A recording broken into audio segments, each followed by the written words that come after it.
Well, you now watch Gerhard Berger, the Austrian, in the tremendously powerful 1,350 horsepower in qualifying trim BMW-powered Benetton. Hi again then guys, and welcome to the 21st pick in my top 30 selection of dream vehicles which I would love to see feature in the future of the GranTurismo franchise. And in this particular pick we are returning to the world of motorsport, particularly Formula 1.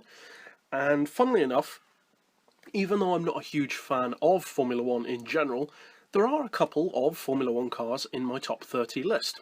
We've already reviewed two of them, the Williams FW15C with its notable gearbox, and the Brabham BT46B with its notable ground effect fan.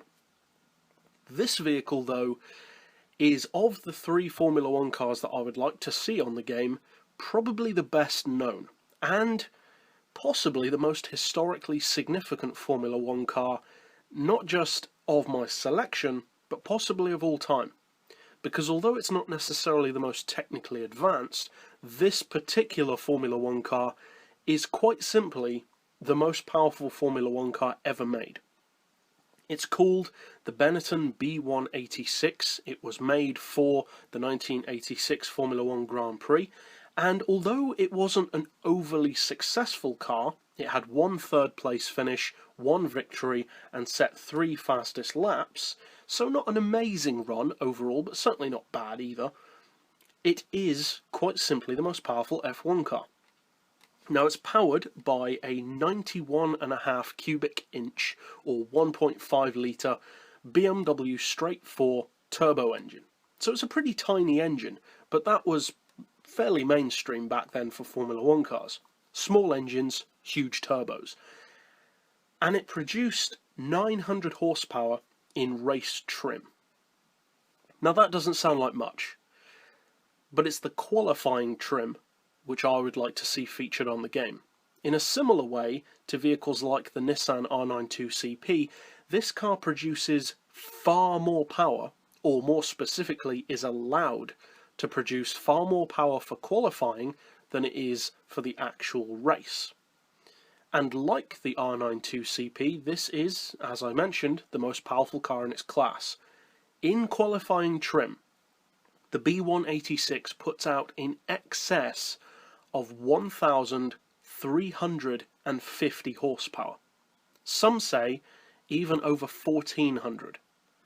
So in other words, it's more powerful than a Koenigsegg 1.1, a Bugatti Veyron Supersport, a Hennessy Venom, and various other pretty respected supercars, or even mega cars.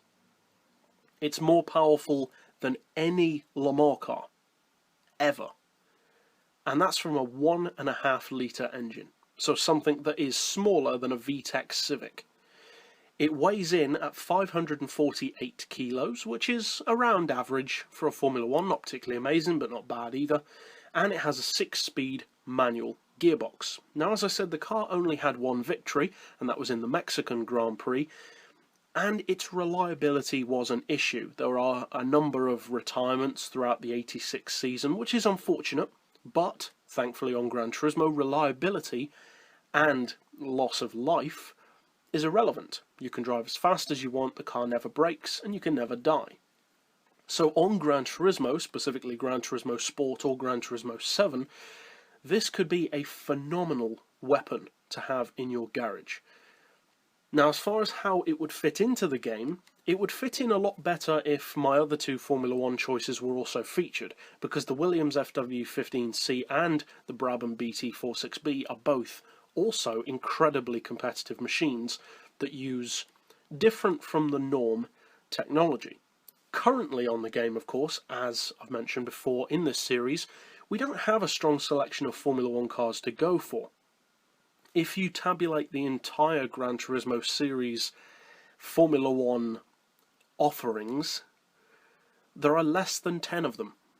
You've got the Polyphony 001s, 002s and other models from GranTurismo 3. Some games had more models than others. You've got the two Ferrari Formula 1 cars, the Polyphony Formula GT and the Lotus 970. And that's about it. That's not a strong selection. only 3 of those cars are actually real, and they are Ayrton Senna's Lotus and the 2 Ferraris.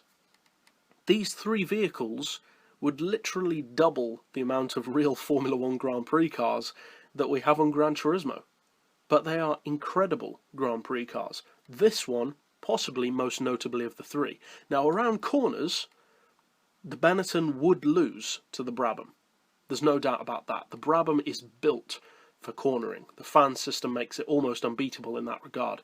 The Williams, on the other hand, is built for high average speed.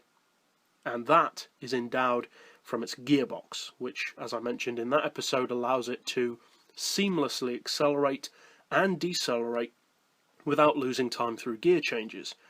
The advantage of this particular F1 Grand Prix car is its sheer straight line speed. Now, it only had 1 victory, and that's due to the fact that not a huge amount of Grand Prix circuits really allow you the kind of top-end straights necessary to really use 1400 horsepower. On GranTurismo, though, there are a decent amount of circuits where this car would be very useful.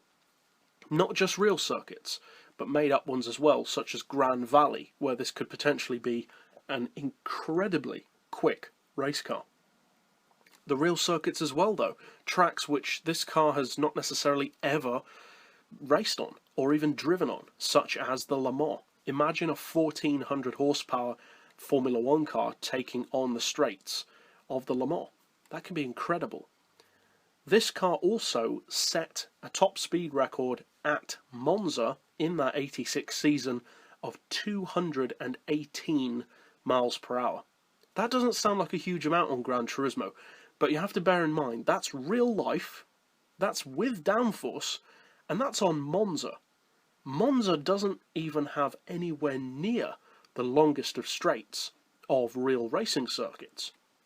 The straight of the Le Mans, the straight of the Nuremberg Ring, and some other circuits are significantly longer than that of Monza. So if it can get up to 218 even on that track, imagine what we could get it up to on the game.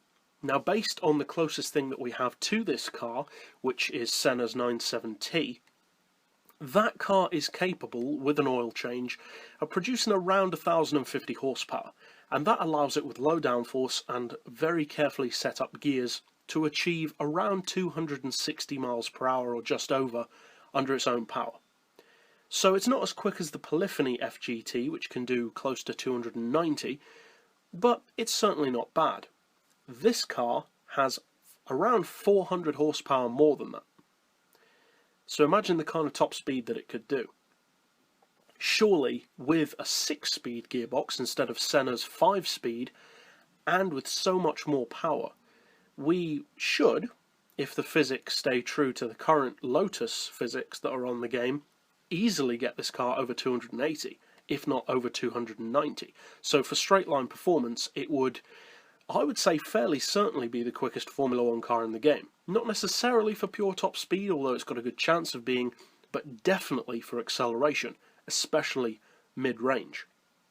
Now, one of the main issues with the car is the turbos are so big and have so much lag, around 1 to 2 seconds of lag, that on tight circuits such as tracks like Monaco, it's almost useless because you just can't use that kind of power.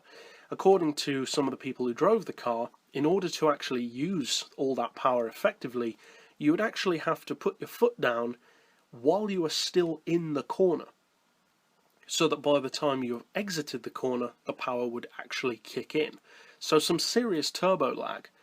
With that kind of power though, I don't think I'd complain about having this car on the game. Even with that kind of lag, it would be an absolutely incredible machine. And it's actually not too difficult to imagine what it would feel like to drive. Imagine a combination of what Ayrton Senna's 97T feels like, but a little bit more sluggish around corners. And combine that, for any of you guys who have been around on GranTurismo since GranTurismo 4, if you can think back and remember what the Peugeot 905 was like to drive back on that game. If you remember correctly, if you played that game, the Peugeot 905 was a very good car, but it took a very long time to change through its gears. The gears were very sluggish. The acceleration was good, but it took an eternity to change through them. this car would be fairly similar to that, because although it's not sluggish through its gears, that lag that the Peugeot had coming out of corners would be similar to what this car would feel like.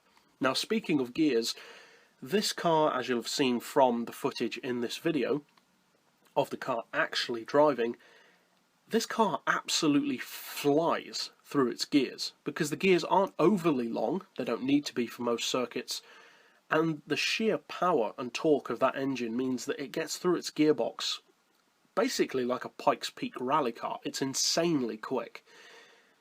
So were it to be featured on the game, it would, I would say, definitely be the fastest Formula 1 car in the game, possibly for low-end acceleration, but no guarantees there. I would say definitely for mid-range, definitely for top-end acceleration, probably, not definitely, but probably for top speed.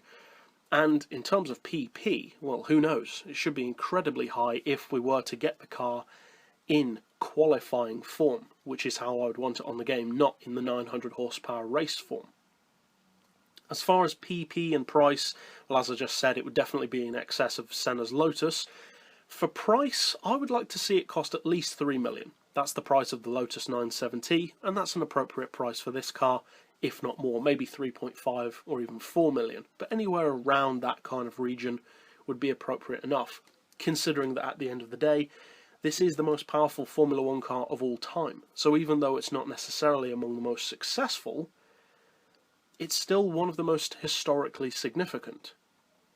And if you'll remember, even the fan-assisted Brabham BT46B only won one race.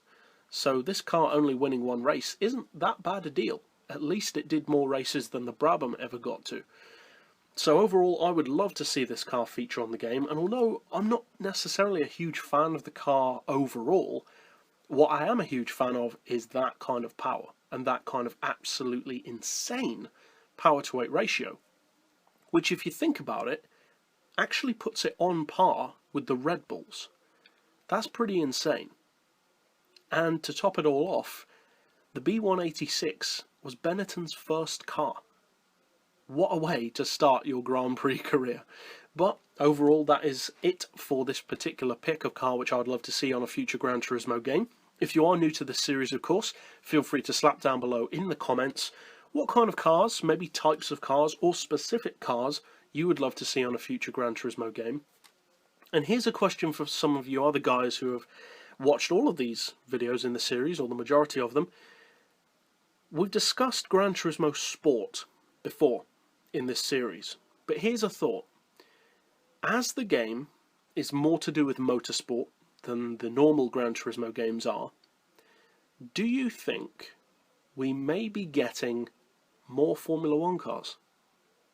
It's not a guaranteed thing, obviously, and that's purely speculation, but seeing as the game is very clearly geared towards motorsport, do you guys think that maybe there's a pretty good chance that we may be getting a Formula 1 Grand Prix season or something like that on GT Sport, or maybe other classes of racing that we don't currently have a strong showing for on Gran Turismo? Speculation, of course, but an interesting concept. But overall, as I said, that's it for this particular pick. I'll see you guys next time, and as always, thanks for watching. Now Berger's going for it. Watch him. The target time for pole position at the present moment is that of Nigel Mansell, 1 minute 19.255 seconds.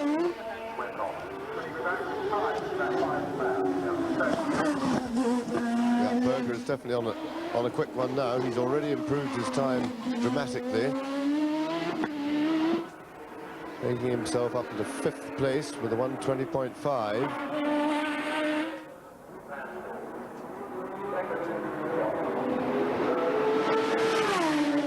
And in qualifying form, the BMW engine he's got behind him is probably the most powerful.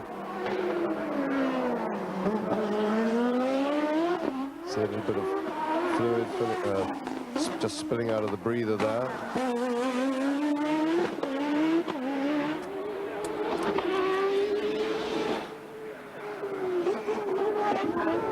Hard on the brakes in the last hairpin, and then on to full power down the pit straight.